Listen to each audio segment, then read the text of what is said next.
అందరికీ నమస్కారములు. ఈ రోజు నిత్యసురభి చారిటబుల్ ట్రస్ట్ పుట్టినీళ్ళు ఆశ్రమం మన పుట్టినీళ్ళు ఆశ్రమం వద్ద ఈ రోజు అన్నదాన కార్యక్రమం ఏర్పాటు చేశాము.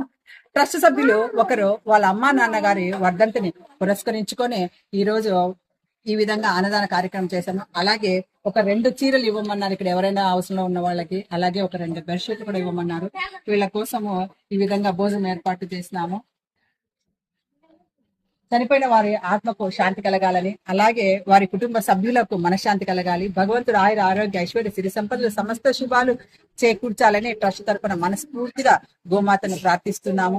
మన ఇంట్లో ఏ చిన్న కార్యక్రమం చేసుకున్నా మన ఇంటి సభ్యులతో పాటు అవసరంలో ఉన్న వారికి, అనాథలకు, పేదలకు, ఎవరికైనా ఏదో విధంగా ఉపయోగపడితే ఎంతో మంచిది.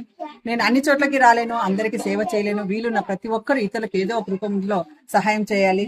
చిన్న పిల్లలు అంగన్వాడీ స్కూల్స్ కి వెళ్తూ ఉంటారు. వాళ్ళకి మనం ఏదైనా సహాయం చేస్తే మంచిదనే ఉద్దేశంతో ఇక్కడ ప్రతి ఆదివారము ఇలా సేవా కార్యక్రమంగా చేస్తూ ఉన్నాము. ఎప్పుడైనా సరే ఎవరైనా దాతలు ముందుకు వచ్చి ఏదైనా కార్యక్రమం చేయాలనుకుంటే వీళ్ళకి ఏదో ఒక రూపంలో మనము సహాయం చేయవచ్చు. అందరూ బాగుండాలి. మీ నిత్యస్వరూపి డాక్టర్ ఎస్ నిర్మలా మురళి.